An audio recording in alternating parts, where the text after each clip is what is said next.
Day to day news Bharat में मैं श्रेया शर्मा आपका स्वागत करती हूं। अब बात करते हैं खबर की जो अमेरिकी सरकार से जुड़ी हुई है। अमेरिका सरकार ने एक बार फिर गैर कानूनी तरीके से अमेरिका में रह रहे विदेशी नागरिकों के खिलाफ सख्त रुख अपनाते हुए बड़ी कार्रवाई की है। ताजा मामले में अमेरिका ने 149 भारतीय नागरिकों को डिपोर्ट कर वापस भारत भेज दिया है।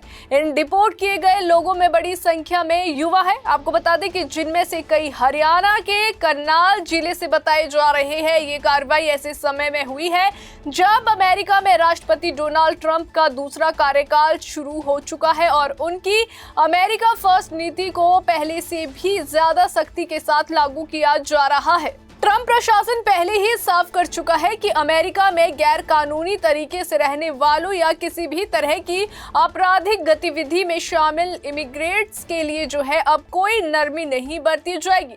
सूत्रों के मुताबिक अमेरिका ने इन 149 भारतीय नागरिकों को स्पेशल चार्टर्ड विमानों के जरिए भारत वापस भेजा है। इससे पहले भी अमेरिका कई बार इसी तरह भारतीय नागरिकों को डिपोर्ट कर चुका है, लेकिन इस बार प्रक्रिया और ज्यादा सख्त दिखाई दे रही है। पहले जहां ऐसे विमान अक्सर अमृतसर एयरपोर्ट पर लैंड करते थे, वहीं इस बार इन युवाओं को अलग अलग फ्लाइट से भारत के विभिन्न एयरपोर्ट्स पर भेजा गया है। इसका मकसद साफ है, डिपोर्टेशन। आपको बता दें कि डिपोर्टेशन की प्रक्रिया को तेज करना और गैर कानूनी इमिग्रेशन के खिलाफ एक मजबूत संदेश देना।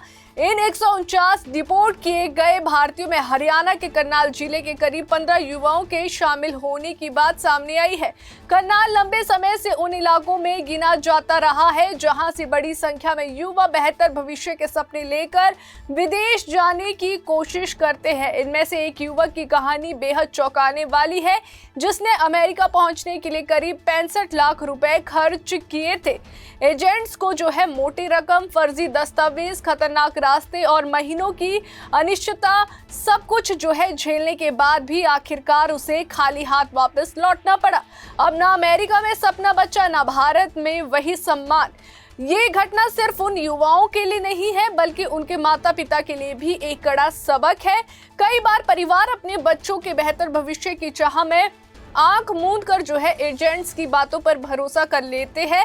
बस एक बार बाहर पहुंच जाओ, फिर सब ठीक हो जाएगा। इस सोच के चलते लोग अपनी जमीन, गहने और जमा पूंजी तक बेच देते हैं। लेकिन जब गैर कानूनी रास्तों से गए बच्चे डिपोर्ट होकर वापस आते हैं तो परिवार को न सिर्फ आर्थिक नुकसान झेलना पड़ता है, बल्कि सामाजिक बदनामी का भी सामना करना पड़ता है। एक्सपर्ट्स साफ तौर पर चेतावनी दे रहे हैं कि गैर कानूनी तरीके से जो है विदेश जाना अब पहले से कहीं ज्यादा जोखिम भरा हो चुका है। अमेरिका, कनाडा, ब्रिटेन और ऑस्ट्रेलिया जैसे देशों में इमिग्रेशन कानूनों को लगातार सख्त किया जा रहा है। खासकर अमेरिका में ट्रंप सरकार के आने के बाद गैर कानूनी इमिग्रेंट्स के खिलाफ जो है अभियान तेज हो गया है। राष्ट्रपति ट्रंप पहले भी कई बार कह चुके हैं कि अमेरिका में सिर्फ वही लोग रहेंगे जो कानूनी तरीके से आए हैं और देश के कानूनों का सम्मान करते हैं। ट्रंप प्रशासन की अमेरिका फर्स्ट नीति का सीधा असर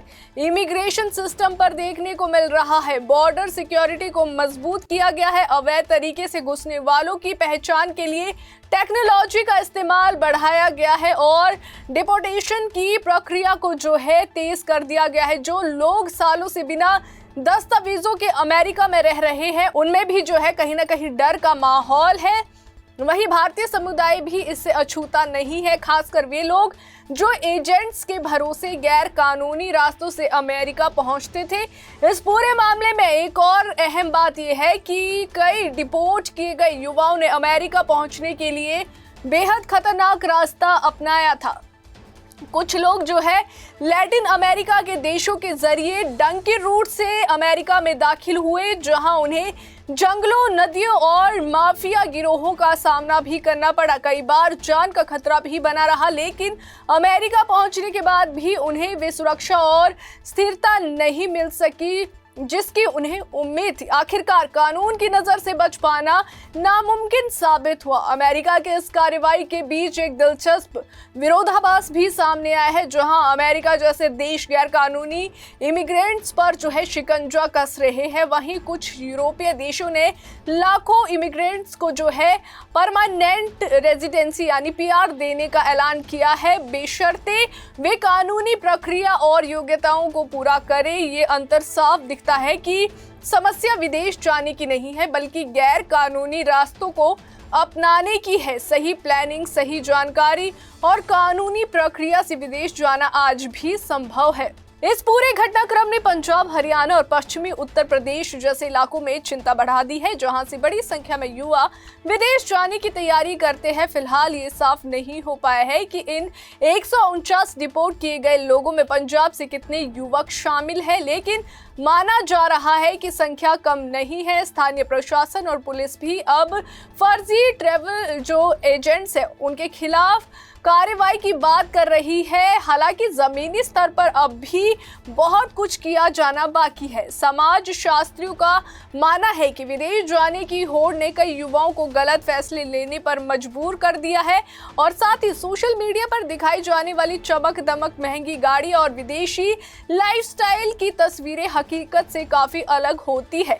असलियत ये है कि गैर कानूनी तरीके से गए लोग वहां सबसे कमजोर स्थिति में होते हैं। ना उनके पास कानूनी सुरक्षा होती है, ना स्थायी रोजगार और ना ही सम्मानजनक जीवन की गारंटी। अंत में अमेरिका द्वारा 149 भारतीय नागरिकों को डिपोर्ट किया जाना सिर्फ एक खबर नहीं है, बल्कि एक सख्त चेतावनी है। ये चेतावनी उन युवाओं के लिए है जो शॉर्टकट के जरिए विदेश में बसने का सपना देख रहे हैं, और उन माता पिता के लिए भी है जो एजेंट्स की मीठी बातों में आकर अपनी जिंदगी की कमाई दांव पर लगा देते हैं। तो समय की मांग यही है कि लोग जो है जागरूक बने, सही जानकारी ले और सिर्फ कानूनी रास्तों से ही विदेश जाने की कोशिश करें, वरना अमेरिका से लौटे इन 149 युवाओं की तरह सपने टूटने में देर नहीं लगती। तो अभी के लिए फिलहाल इतना ही। आपको बता दें कि हमारा कोई भी रिपोर्टर फील्ड में किसी से किसी भी प्रकार का उपहार या विज्ञापन नहीं लेता, और ना ही कोई ऐसी हम खबर दिखा रहे हैं जिससे पाखंड फैले और भोली भाली जनता मूर्ख बने। अभी के लिए फिलहाल इतना ही। देश और दुनिया की ताज़ा खबरें जानने के लिए देखते रहिए day to day news Bharat, और हमारे चैनल को लाइक, शेयर और सब्सक्राइब करना ना भूलें।